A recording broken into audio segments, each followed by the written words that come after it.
He was received in world capitals, signed agreements, spoke the language of power and oil. Muammar Gaddafi, a dictator to some, a necessary partner to others.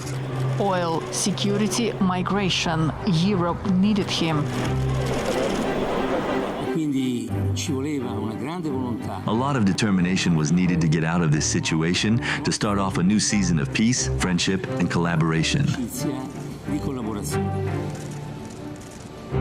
I was particularly struck at our earlier meeting with Colonel Gaddafi by his recognition that Libya's own future is best secured by a new relationship with the outside world. Then everything changed. Accusations replaced handshakes. Democracy is not for the rich or the most powerful, or for those who practice terrorism. All nations should be and should be seen to be on an equal footing. Mr. Gaddafi must step down. The repeated systematic violence against the Libyan people is unacceptable. We're dealing with an individual and with a regime that will not be satisfied with the mere reimposition of its authority. The Arab Spring reached Libya. Years of political control and stalled reforms met a generation demanding change. It is time for Gaddafi to go. Now, without further violence or delay. In March, 1 month after the outbreak of protests, NATO, backed by the United States, major European powers, and the broader Atlantic Alliance, began conducting airstrikes. It was legal because we secured a resolution from the United Nations, and we have been acting in accordance with that resolution ever since.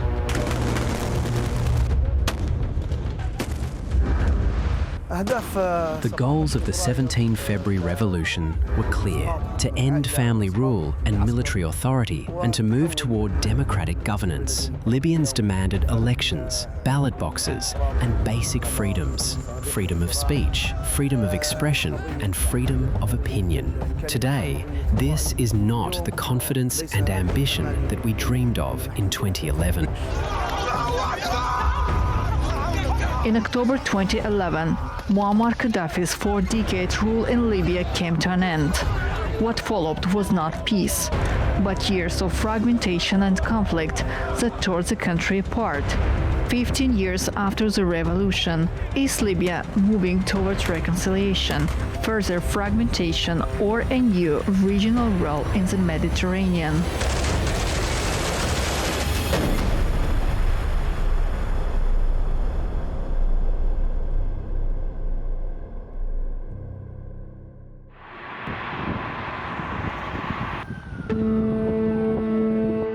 We are in Tripoli at Martyrs Square, a place that carries deep symbolic meaning for Libya. 15 years after the revolution, these squares still reflect the country's hopes, its divisions, and the questions it continues to face. Over the next days, we will look behind the official statements and headlines to understand who shapes Libya's future today, what challenges remain, and why this country still matters for the region and beyond.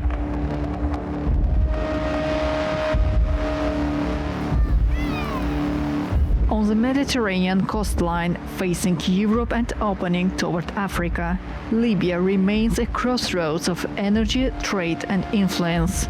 But strategic geography interacts with fragmented governance. In Tripoli, the government of national unity, led by Prime Minister Abdul Hamid al-Dibeiba since 2021, remains the internationally recognized authority backed by the United Nations. In Benghazi since 2014, an Eastern administration aligned with Field Marshal Khalifa Haftar and the Libyan National Army controls territory and institutions outside United Nations recognition. In the south, Fezzan's desert remains in the hands of militias and tribal structures that dominate cross-border movement. سياسيا هي المشكلة Politically, this is the real problem. There are multiple competing projects. Former regimes are still struggling. The royal system is still trying to return to the scene. And the former regime is also attempting to re-enter the political landscape. With Gaddafi's gone, Libya's centralized state collapsed. In that vacuum, extremist groups, including ISIS, seized the opportunity to move in and plant local structures. At that time, the city was besieged from 3 sides. We had no access to the sea. 8 difficult months passed, truly difficult, in fighting, and that every day we lost a considerable number of martyrs, wounded, or amputees. Our ambition, our hope, and our wish was that Libya becomes a democratic state.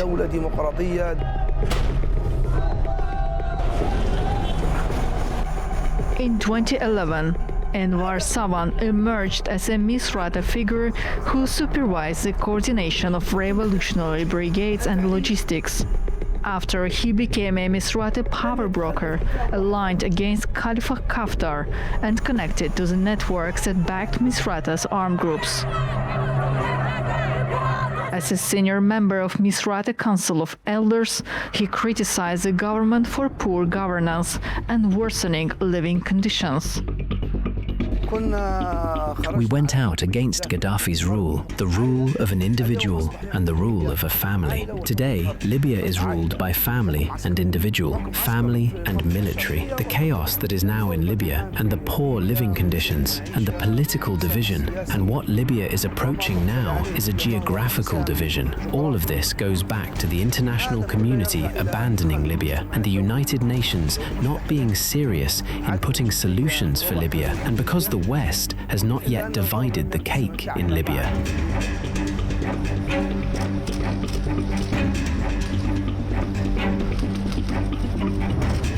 Once a senior officer in Gaddafi's army, Field Marshal Khalifa Haftar later broke with the regime and lived in exile as part of the anti-Gaddafi opposition. After returning in 2011, he began consolidating armed groups and tribal alliances in eastern Libya, forming the Libyan National Army.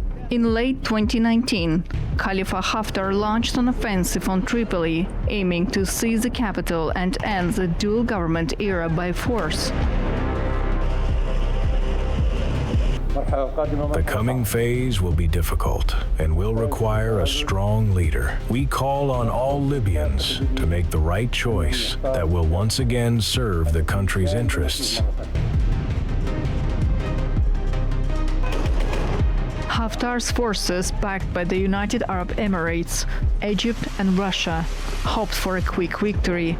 Instead, Libya entered one of the bloodiest phases of its civil war.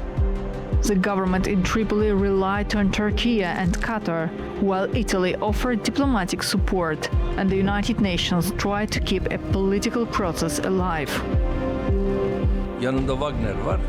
He has Wagner on his side, and with the support he receives from Wagner and the confidence that gives him, he continues his attacks using all the means at his disposal. And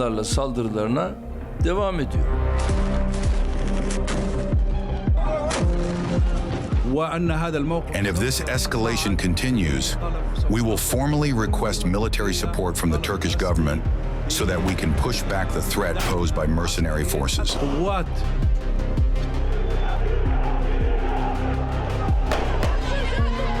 With Government of National Accord officially requested military assistance from Turkey.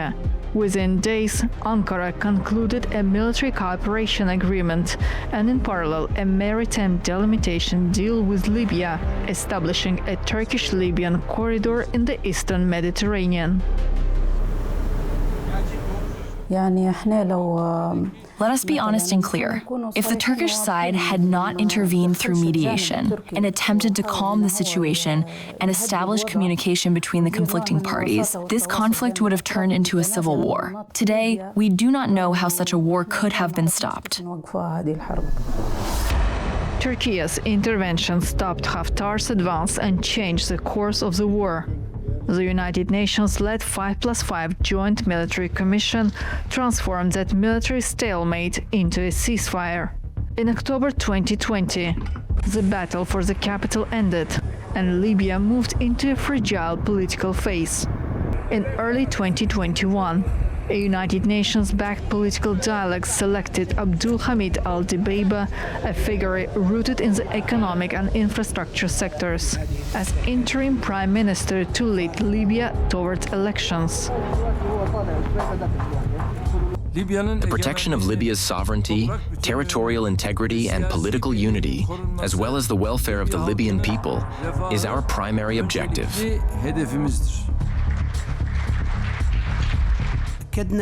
In this meeting, we reaffirmed the importance of Turkey's role in implementing a permanent and sustainable ceasefire and ending the war that our country has experienced.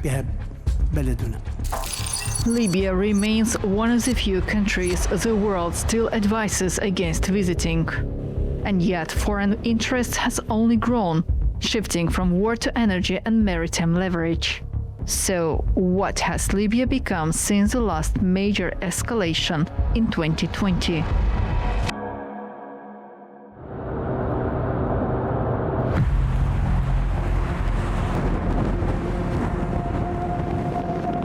Driving through Libya like this let you see the country in its real everyday rhythm, not the headlines, but normal life that moves. Trucks carrying goods, people heading to work, farmers in the fields, and children on the way to school. These simple routines are what keeping the country going. And to understand this reality, you have to be here on the road, where Libya's story shares itself without leaving any explanation.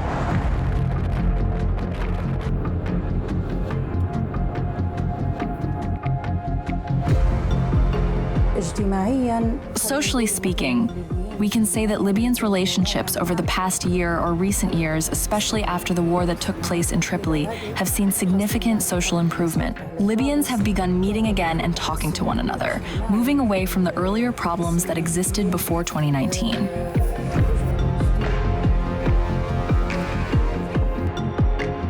Libya's two legislative chambers recently agreed on a unified development program. This step could encourage the creation of a unified national budget and promote sound and transparent management of resources and oil revenues, with at least a minimum level of developmental justice as it should. This also applies to the direction of the political settlement path, whether through elections or another transitional government. Libya is often described as a country where the government in Tripoli is backed by Turkey and the authorities in Benghazi by Russia. But the picture is not as binary as it seems. In 2025, Ankara and Benghazi resumed direct talks. At the same time, in late December 2025, the Turkish parliament approved a 2-year extension of the Turkish army's deployment in and around Tripoli. Today, Libya needs great diversity in partnerships. Libya borders 6 countries, and geographically it has diverse land and maritime borders. We need Europe, Turkey, Asia, the United States, all countries through genuine strategic partnerships based on shared interests, not partnerships where one side benefits at the expense of the other.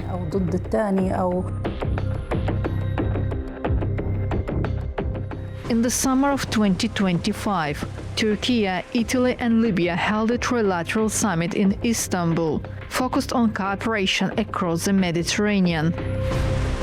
We're already producing circa 1.4 million barrels of oil per day to the international market. We're having the infrastructure to produce 11 BCM a cubic meter of gas per year. Right now we're operating at probably 20% of this capacity. Our plans calls for developing all the discovered and developed gas fields to fill up this capacity and to contribute big time to the gas demand in Europe and in the globe. And also we think going forward we'll increase the production of the country to circa 2 million barrels. We're blessed with lots of sun, we're blessed with 2,000 kilometers of coastal line on the Mediterranean, where we can probably utilize wind to generate power and export power to our neighboring countries in Europe.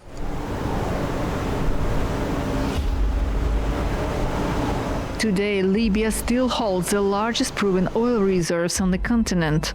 And for the first time in many years, there is a chance that these resources could become a way out of crisis, not a reason to deepen it. We believe that Libya is not only important today, but it is going to be even more important in the future, given its strategic position at the heart of the Mediterranean, at the heart of Africa, but more importantly also given its gas and oil resources, and I would say, last but not least, given the competency and the quality of its people. In December, Tripoli hosted the Libya-Africa International Gas Forum, part of a broader effort to reposition the country on the Mediterranean energy map. Many of them are already operating in Libya, and many of them are coming again to the industry. With the success, Libya is open for business. Libya is open to onboard new partners, new companies, new stakeholders to support us in establishing projects in all the highway pillars. Economic prosperity solidifies security. When there is more economic prosperity, then simply stabilization happens.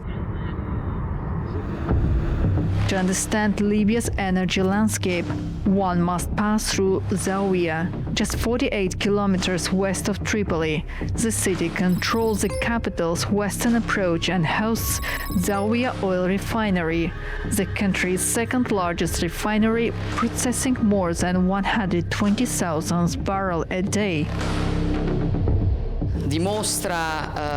Libya is a priority for Italy. It's a priority of the stability of the Mediterranean. It is a priority for Italian security, and it is also a priority for Europe. We reaffirm Italy's willingness, a legitimate path towards elections. To create a clear picture for the stabilization of the political scene and security is essential. But strategic assets attract strategic pressure. In Zawiya, different militia groups have clashed around the refinery and along the coastal corridor, showing how the contest for influence in Libya often intersects with the country's fuel supply.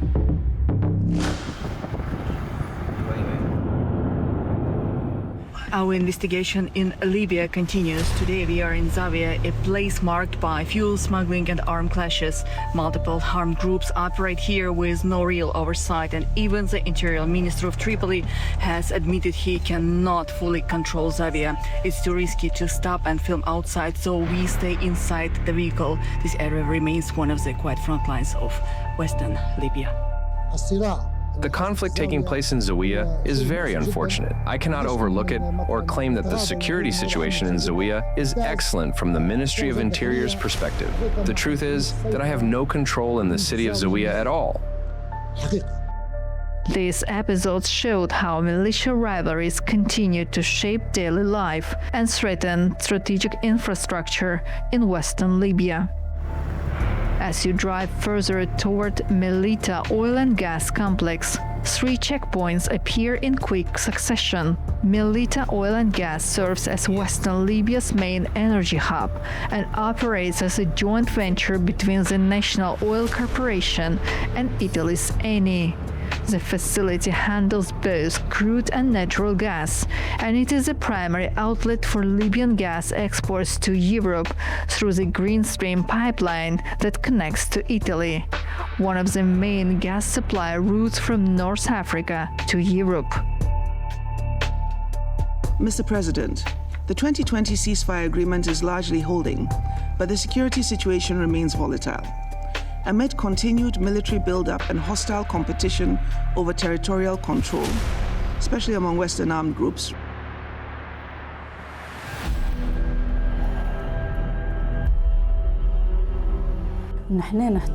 we need to deepen the concept of security among armed groups and newly formed security institutions, the reality we have lived as Libyans since 2011. Security leadership, whether within the Ministry of Interior or the Ministry of Defense, has failed to provide radical solutions or properly address this issue.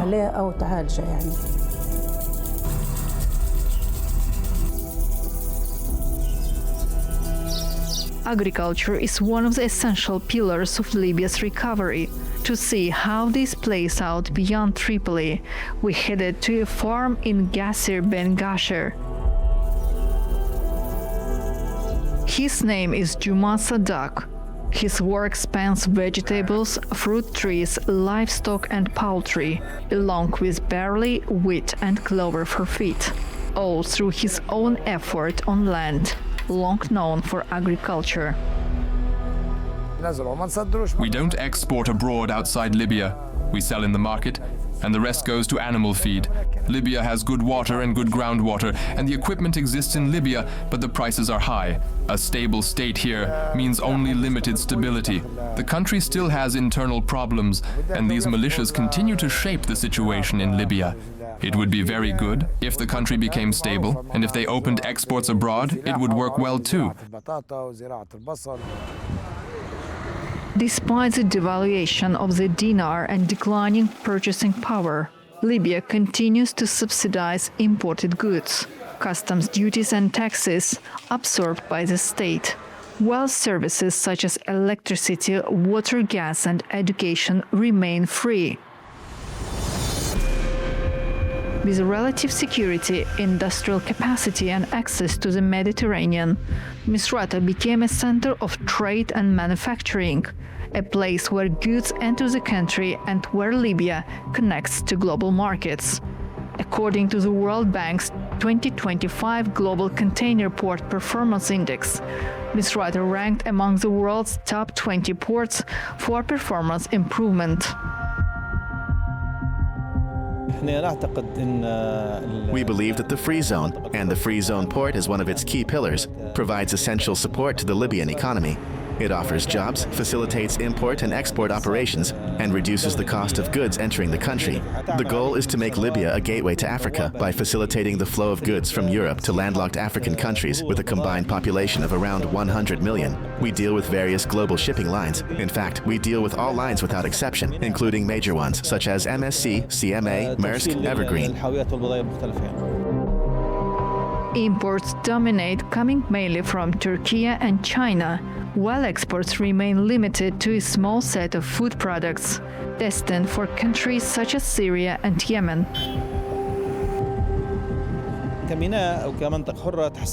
Recently, the Misurata Free Zone obtained Security Level 1 from the International Ship and Port Facility Security Organization. Obtaining this level is not an easy achievement in a country that has experienced political instability for more than 14 years.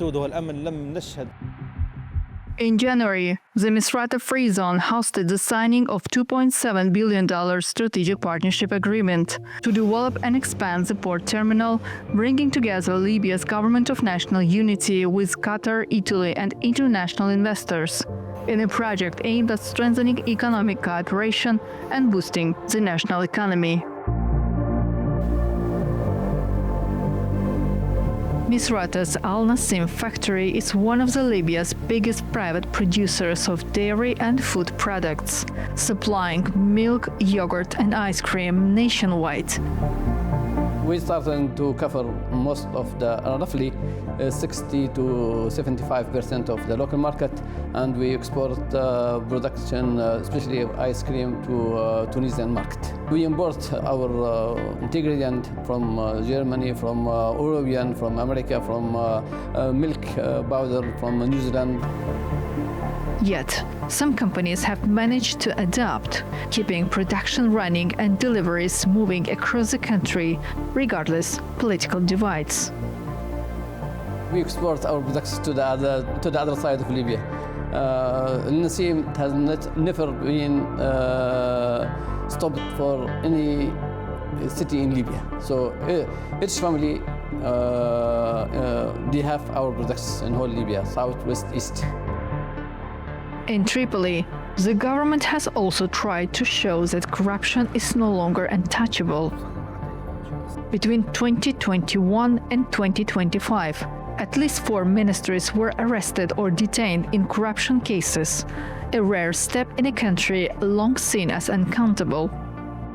Libya can become a major labor market across many sectors: minerals, renewable energy, fossil fuels, tourism, and culture. Libya has a deep historical and cultural legacy with Europe and Turkey, rooted in ancient civilizations.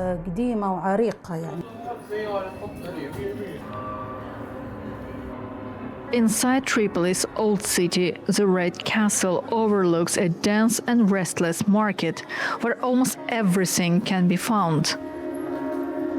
A few streets away rises the Arch of Marcus Aurelius.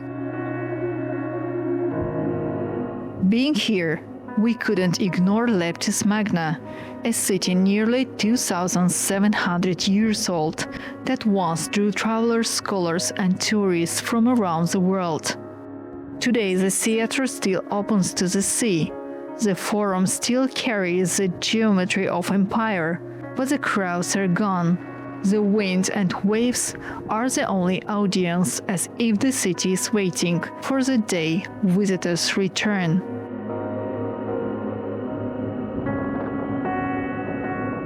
Displaying these treasures, historical treasures that represent the house of Libyan memory, and opening them to the public is significant. This museum had been closed for 15 years, and today, through its efforts, the government has managed to bring it back to life once again. This is a strong signal that Libya has reached a level of stability from which it cannot move backward. On December 12, the National Museum in Tripoli reopened its doors after years of closure caused by conflict and instability. Inside, centuries of Libyan heritage, from pre-Roman artifacts to Islamic manuscripts, were put back on display. The museum doesn't only tell the story of Libya's past.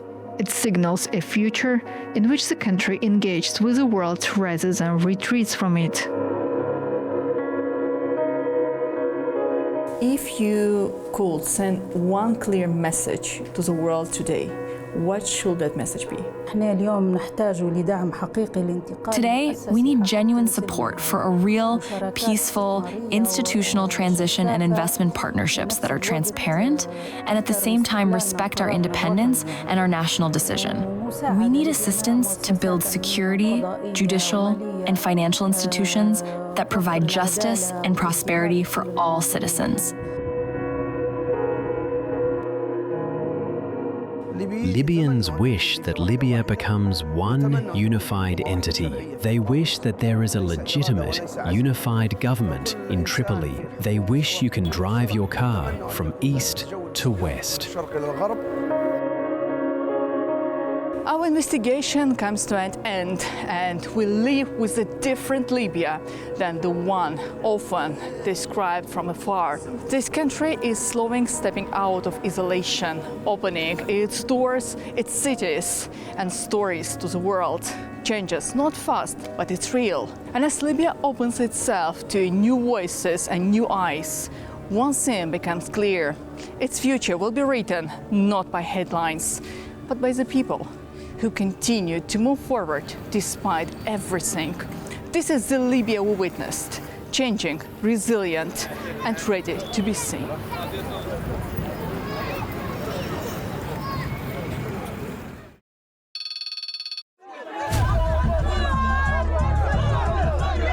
In March 2011, Saif al-Islam Gaddafi, son of Muammar Gaddafi, publicly accused Nicolas Sarkozy of receiving €50 million from the Libyan regime to finance his 2007 presidential campaign.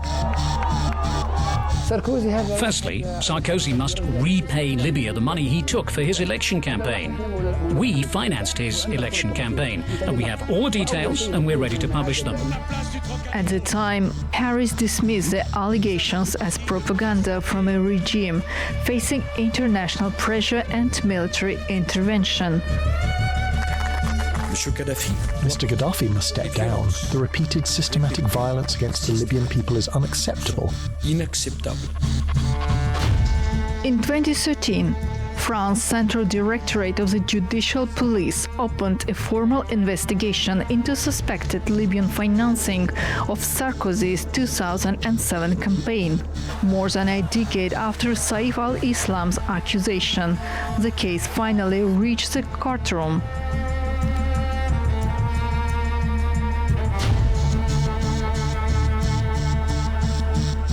On 25th of September 2025, a Paris court sentenced Sarkozy to 5 years in prison for criminal association linked to the Libyan financial affair, making him the first former French president to serve a prison sentence.